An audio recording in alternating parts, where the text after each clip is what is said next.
Esteja convosco. Ele está no meio de nós. Proclamação da Boa Nova de Jesus segundo São Lucas. Glória a vós, Senhor. Naquele tempo, Jesus atravessava cidades e povoados, ensinando e prosseguindo o caminho para Jerusalém. Alguém lhe perguntou: Senhor, é verdade que são poucos os que se salvam? Jesus respondeu: fazei todo o esforço possível para entrar pela porta estreita, porque eu vos digo que muitos tentarão entrar e não conseguirão. Uma vez que o dono da casa se levantar e fechar a porta, vós do lado de fora começareis a bater, dizendo: Senhor, abre-nos a porta. Ele responderá: não sei de onde sois. Então começareis a dizer: nós comemos e bebemos diante de ti, e tu ensinaste em nossas praças. Ele, porém, responderá: não sei de onde sois. Afastai-vos de mim, todos vós que praticais a injustiça.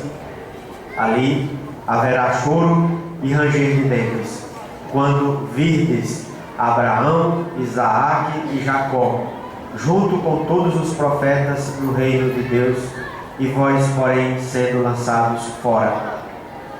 Virão homens do Oriente e do Ocidente, do Norte e do Sul, e tomarão lugar à mesa no reino de Deus. E assim há muitos que serão primeiros, e primeiros que serão últimos. Palavra da salvação.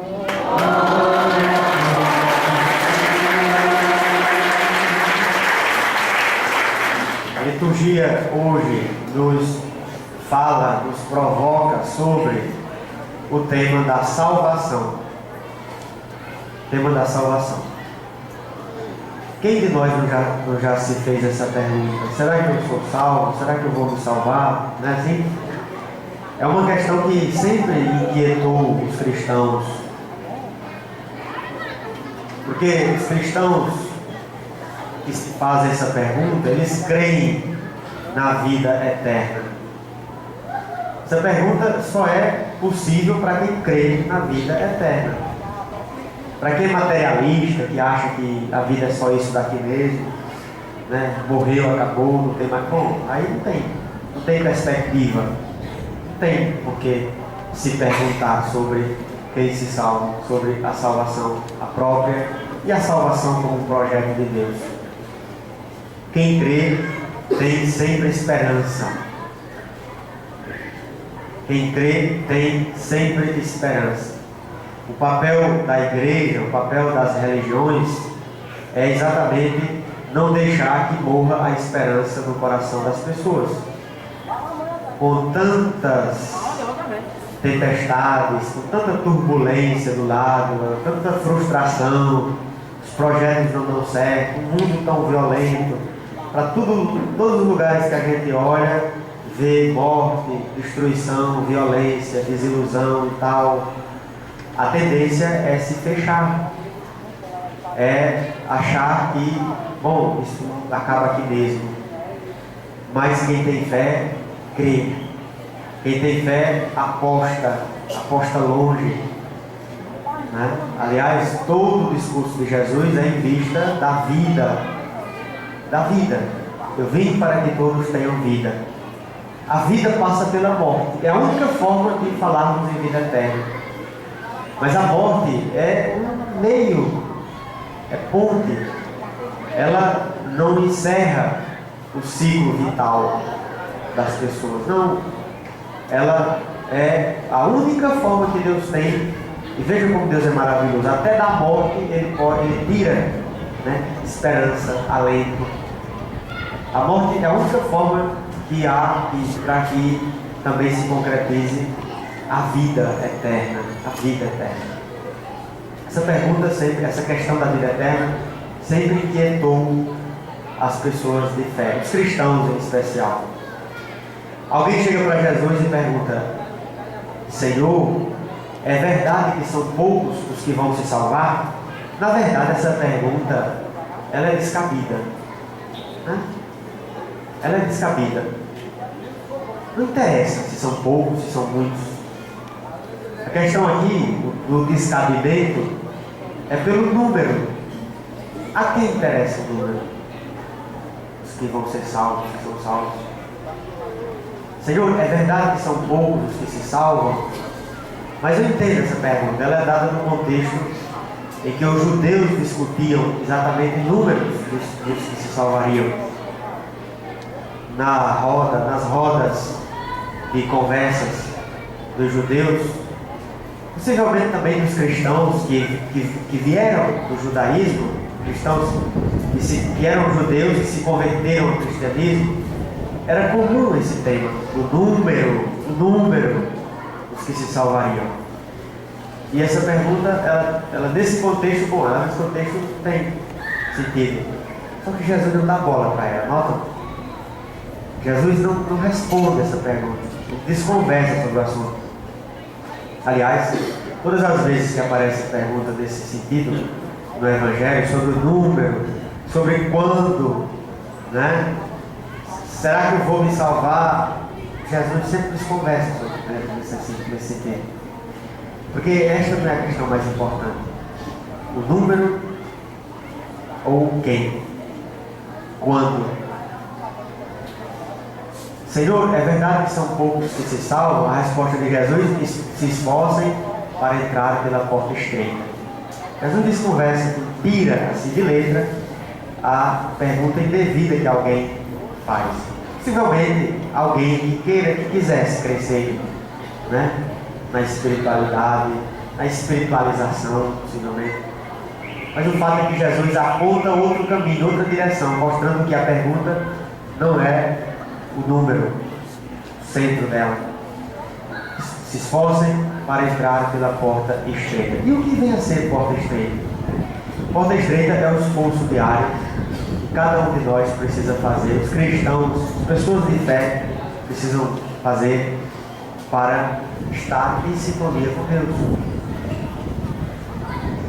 Os caminhos de Deus são exigentes. Deus não é oba-oba. Não é. O reino é exigente. O evangelho que fala de vida é exigente. O evangelho que fala de opção vital é exigente. Essa exigência é exatamente a porta estreita. A porta estreita. Imaginemos uma porta larga, grande, que todo mundo passa sem critério algum, né? Vai na folia, né? Todo mundo entra junto, assim, sem nenhum esforço. Isso não é de Deus. E olha que muitas vezes nós optamos por esta porta. Nós não queremos esforço, nós não queremos sacrifício. Nós queremos a coisa em suaves prestações de 60 vezes, sem juros e sem entrada. Não é assim? Termina de pagar nem nota, né? Pagou tudo. O reino de Deus não é assim. O Evangelho não propõe essas facilidades. Ao contrário, tudo relacionado a Deus é exigência. É exigência.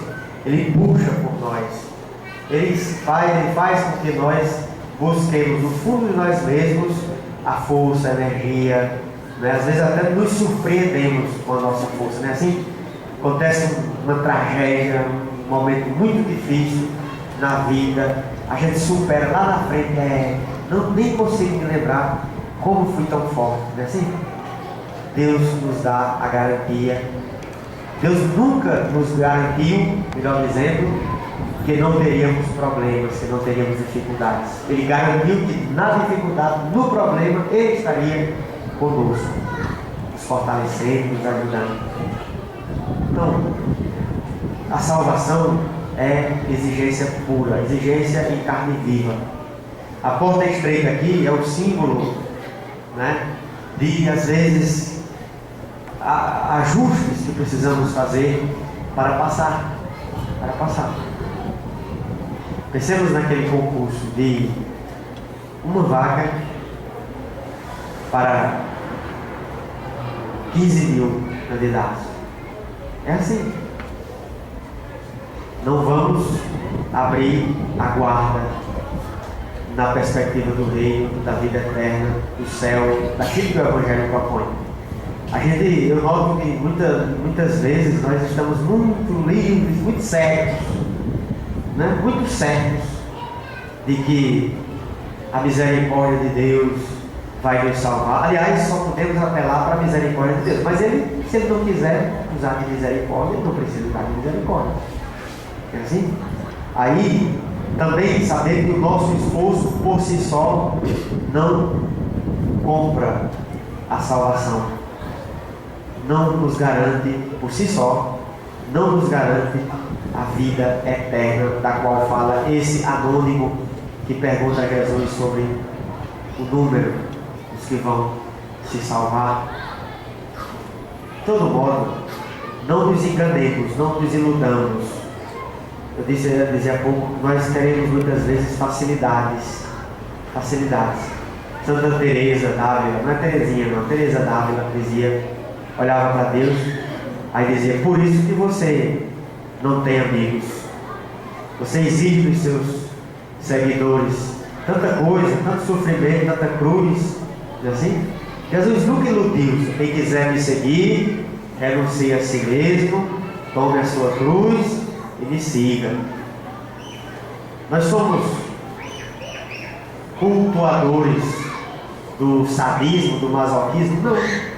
Não. A segunda leitura fala, garganta boa, né? A segunda leitura fala muito bem disso ali, né? Um lugar privilegiado do nosso encontro com Deus. A gente tem esse encontro, tem esse lugar do encontro privilegiado com Deus e muitas vezes abre mão dele. Qual é o lugar privilegiado? É o Santíssimo Sacramento? Não necessariamente, né? Nem todos têm acesso a ele. É a comunidade? Nem todo mundo é de comunidade. É a igreja? Nem todo mundo vai à igreja. Qual é o lugar privilegiado do nosso encontro com Deus? A dor, o sofrimento. A dor, já notaram? A dor é muito democrática. Está para todos. Pobre, rico, magro, alto, enfim, nordestino, sulista. A dor é muito democrática, graças a Deus, né? Graças a Deus. Então, a dor, a cruz, o sofrimento são um lugar especial do nosso encontro com Deus. As melhores lições da vida nós trazemos do sofrimento. Do sofrimento. São eles nossos melhores pedagogos.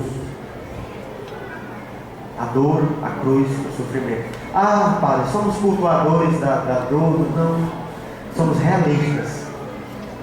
A dor é inerente à condição humana. Não podemos pensar a existência da gente sem a dor, sem a cruz, sem aqueles momentos difíceis. Mas e aí? Vamos passar batidos nesse momento? Não. A gente pode sofrer a dor como um desesperado, ou pode sofrer a dor como um cristão que se une ao seu mestre, que também sofreu a dor, a cruz. Tanto podemos encarar a dor com o desespero de quem não acredita em nada, ou de quem acredita só em si mesmo, só olha para dentro, aquele ensimesmamento estéril que não dá em nada, ou encaramos a dor, o sofrimento com confiança, com esperança. A dor machuca, dói, perdeu-se tudo, ainda assim estar de pé, firme.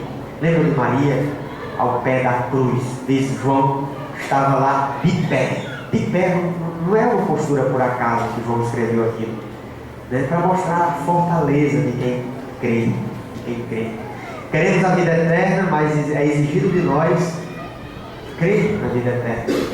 Crer na vida eterna. Fazer por onde sejamos pessoas, homens e mulheres de vida eterna, que pensam longe, que pensam amplamente, né? Que pensam com confiança, com esperança, que não se confia apenasmente, como diz o povo de Boli-Boli, apenasmente em si mesmo, né?